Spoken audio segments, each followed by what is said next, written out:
हाय, नमस्कार. मी स्नेहा परत आपल्या भेटीला खूप दिवसांनी आलेली आहे. एक वेगळी कविता घेऊन आलेली आहे. ही कविता कशी सुचली त्याबद्दल मी सांगते. त्याच्या आधी माझ्या चॅनलला सबस्क्राईब करायला विसरू नका. लाईक करा, कमेंट्स करा. तुम्हाला कविता कशा वाटतात तेही मला कळवा. ही कवितेचं नाव आहे आई-वडिलांचं एकटेपण. ही कविता मला सुचली म्हणजे मी एकदा अशीच मैत्रिणीकडे गेली होती. ते त्यांच्यासमोर एक आजी आजोबा राहत होते. तर ते सारखे कपाटातनं खेळणी काढत होते आणि ठेवत होते. तर मी सहज विचारलं तर माझी मैत्रीण म्हणाली, अगं हो तसंच करतात ते. त्यावरून मला एक कविता सुचली आहे. कशी वाटते ते मला नक्की कळवा तुम्ही. आई-वडिलांचं एकटेपण. मुलगा काय, मुलगी काय, पिंजऱ्यातील पक्षी उडून जातात.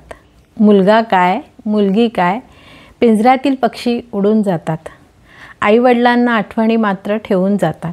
आईवडिलांना आठवणी मात्र ठेवून जातात. घरातील किलबिल करणाऱ्या जागा मग शांत होतात. घरातील किलबिल करणाऱ्या जागा मात्र मग शांत होतात. मग त्या शांततेत दोन आवाज बोलता. आला का गं फोन, आला का गं फोन, आला का गं फोन. मग हळूच थरथरत्या हातांनी खेळणीचे कपाट उघडले जाते. मग हळूच थरथरत्या हातांनी खेळणीचे कपाट उघडले जाते. आवरलेल्या कपाटातील वस्तू परत आवरल्या जातात. आवरलेल्या कपाटातील वस्तू परत आवरल्या जातात.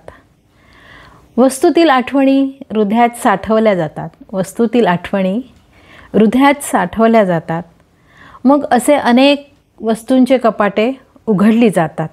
मग असे अनेक वस्तूंचे कपाटं उघडली जातात.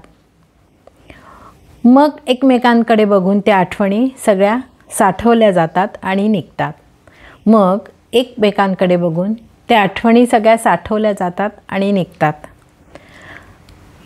वस्तू ठेवताना डोळ्याच्या कडा मात्र पाणवतात. वस्तू ठेवताना डोळ्याच्या कडा मात्र पाणवतात. मग काय, तीच परत एकटेपणाची शांतता. मग काय, तीच परत एकटेपणाची शांतता. त्या शांततेत दोन थरथरते हात एकमेकांच्या हातात घालून वावरतात. त्या शांततेत दोन थरथरते हात एकमेकांच्या हातात घालून वावरतात. काय माहीत उद्या काय होईल, एक हात दुसऱ्याला सोडून मागे जाईल. काय माहीत उद्या काय होईल, एक हात दुसऱ्या हाताला मागे ठेवून जाईन. मुलगा काय, मुलगी काय, पिंजऱ्यातील पक्षी उडून जातात. आईवडिलांना आठवणी मागे ठेवून जातात. कशी वाटली कविता? नक्की मला सबस्क्राईब करून कळवा. धन्यवाद.